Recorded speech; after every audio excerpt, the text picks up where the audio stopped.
Okay, so today is day 76 in our year and a day. It is day 167 in our actual book. Now, we are continuing on with air today. Yesterday we did the power to know, which was the outward expression for air. Today we are doing the power to wonder, which is the inward expression. Now, in its inward expression, air governs the power, governs the power to wonder. And if you notice between the two, with the outward being know and the inward being wonder, they're the complete opposites, which is exactly what we were talking about earlier, how each of the elements has the yin and yang, the light and dark, the active and passive. That's what they mean by inward and outward. Your outward is like your active, your knowing. Your inward is your passive, your wondering. So it's the opposite of the outward. If that made any sense, I hope it did. Okay, wondering, like I just said, is the polar opposite of knowing. Because it lies at the other end of the spectrum from knowing, wondering has to do with the relinquishment of knowledge. Wondering is about unlearning your life and your relationships to everything and everyone. Wondering is experiencing the wisdom that emerges when you release opinions or judgments about life. What is there to know? Life is fluid and movable. Fixing your opinion, knowing a fact, and then sticking to that knowledge only creates rigidity and powerlessness.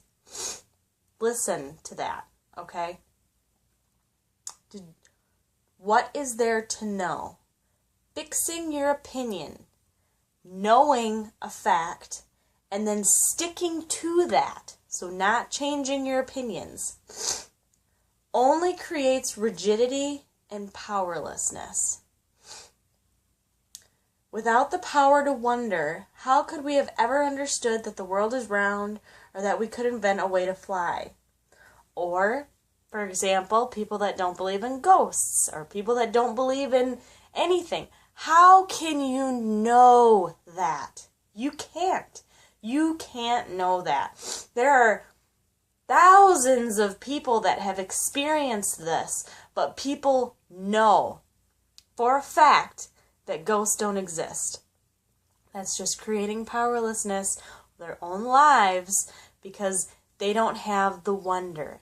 To wonder if spirits exist, to leave them open to experiences, they've already shut it off.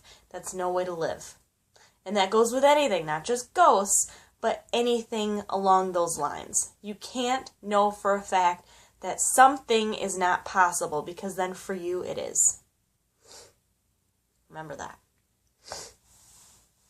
It is through this wondering frame of mind that witches are able to see beyond the limitations that knowing works hard to establish.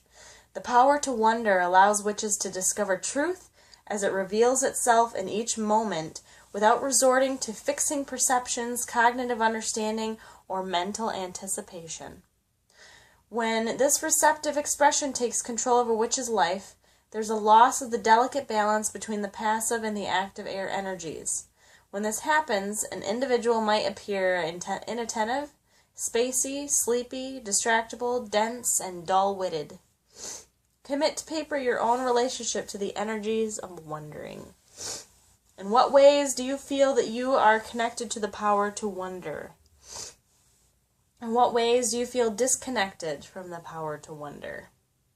What are the dangers of not knowing? And what would not knowing have any benefits in your life? Now we're going to go over rebalancing your wondering. Now I want you guys to think about this. Wonder, okay? Being the opposite of not knowing. When you know something for a fact, that leaves the universe zero options to give you. If you know for a fact that you are not going to make this car payment on time, you're not looking for any of the other options. The universe is like, well, they have it laid out for them. They're done. Yep, you're not going to make it. And then you don't. But if you are saying, I have this car payment to do on Friday, and you leave that open, you just leave it open, and you welcome the universe to give you any other options, they're going to give you options. That's what you have to think about this too. Kids. What do kids see?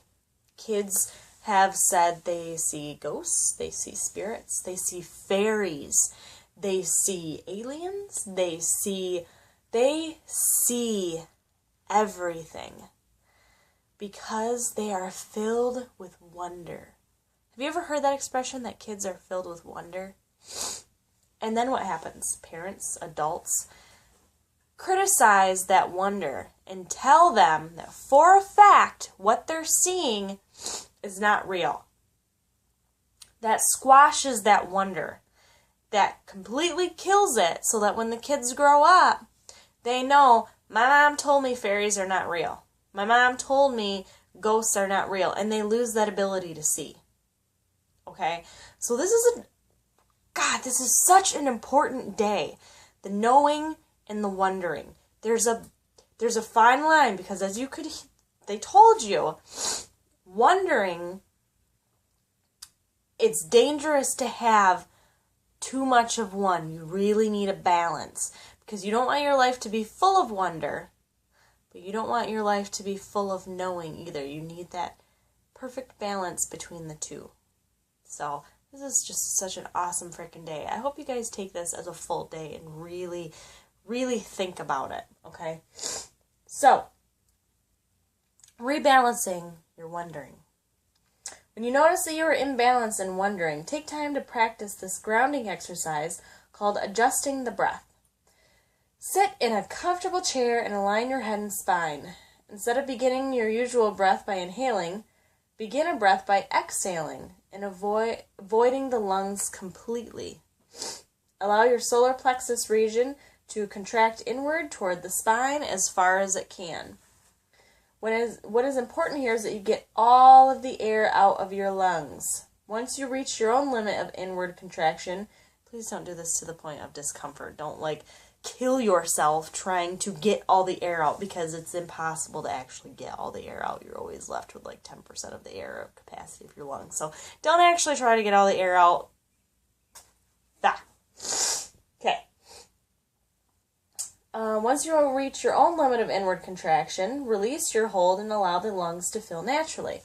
Do not try to compensate for the voiding of your lungs by deeply refilling with a large breath of air. Instead, simply allow the lungs to release from the contraction and fill naturally of their own accord. Which, if you've tried this, is actually kind of difficult, so practice this a little bit. Repeat this process 3 or more times. Finally, allow the breath to settle into its own natural rhythm of inhalation and exhalation. Following this exercise, your mind should be refocused and clear. If not, repeat as needed. So, tomorrow is the air contemplation day. Oh my god, my computer just started talking and I'm home alone and scared the shit out of me. Ugh. Okay, so tomorrow's a contemplation day, not like a contemplation day, but it's called air contemplation. So tomorrow you're going to work with the spiritual energies of air. And there's actually it's a meditation that I'm going to read to you. So I will see you guys tomorrow.